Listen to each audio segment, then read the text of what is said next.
extreme cases, injury or death may occur. From depression, they might actually turn on themselves and hurt themselves. Or in very extreme cases, you might actually end up on the street by yourself, especially in a case where your spouse might take all your assets and sell all of them and keeping the money for themselves, and then you're left with absolutely nothing. And then in this process, you've withdrawn yourself from society, so you don't have anybody to go to. So you're without money or any support from friends or family, which then causes you to be on the streets.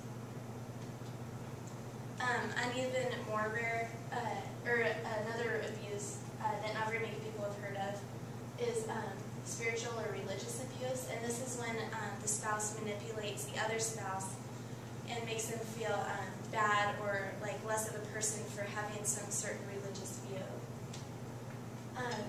They also might prevent the spouse from actually taking action on their practice. They might prevent them from going to work or to church, and they also might ridicule them, making them feel like also less of a person. And they might also raise the children in a faith without the parent approval. And the effects that this might have on the victim would be fear of desertion, and so it makes them scared to actually speak up, and so, like they don't want to actually speak up and then have their spouse leave them. They might have a strong need for structure, problem needing the solution, and also feeling selfish for having the beliefs that they have and feeling that they're the cause of the problem. And unwarranted feelings of guilt.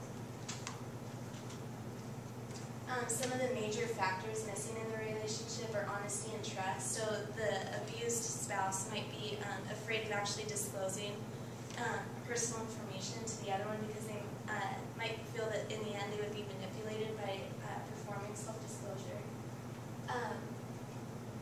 They also in the end would have a loss of correct sense of reality, and because they would be so used to a shame-based reality that they would no longer actually have like a real grasp on what reality truly is.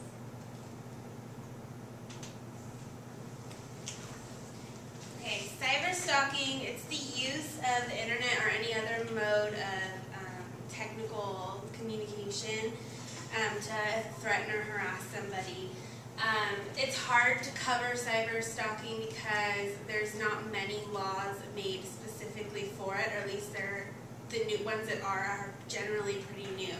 Stalking laws became enacted in the 1990s, and since internet has been developing since then, and texting and all those type of interactions, they have been updating them since then. But most stalking laws do not cover cyberstalking.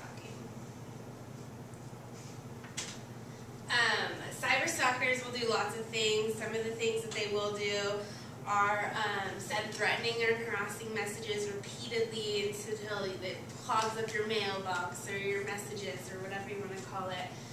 They'll post personal things on websites so that it's embarrassing and humiliating.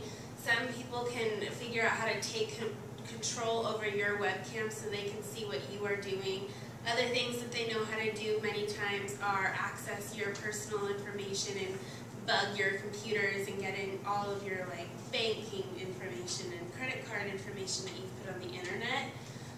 Usually cyberstalking will lead to physical violence, and that's why it's so important that they get new laws out there. All the state's cyberstalking laws can be found on the www.ncsl.org website. Our personal state's laws are... Can we click on it? Yeah. It's okay. Well, if you just put the next slide to it up.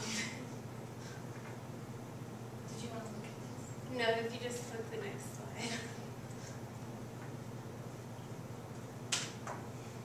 It's the RCW 9.61.260, and basically it's just saying that unless you have intent, or you can prove intent that the person was trying to stalk you through the internet or that form of communication, there's really no way that they can get you in trouble, but they are becoming better at finding ways to track you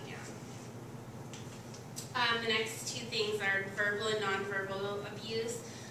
Both of these types of abuse are about control over the victim and trying to make you feel down on yourself.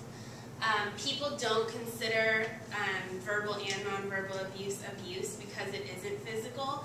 Most of the time it's just intimidating and they think it's people just being kind of like a jerk. But you can find the definitions of abuse in many different places, it's a big deal.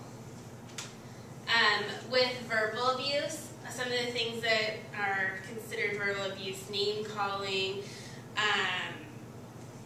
threats, harassing things, and any type of way to make other people, something like taunting or teasing, those all come off threatening and demeaning and they make you just feel kind of crappy. So those all are included in verbal abuse.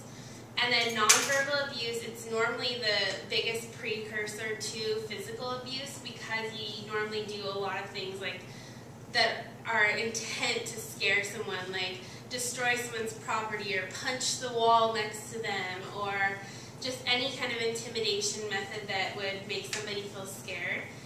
Some other things they'll do is make you feel isolated from family and friends, and the financial independence or dependence thing on them.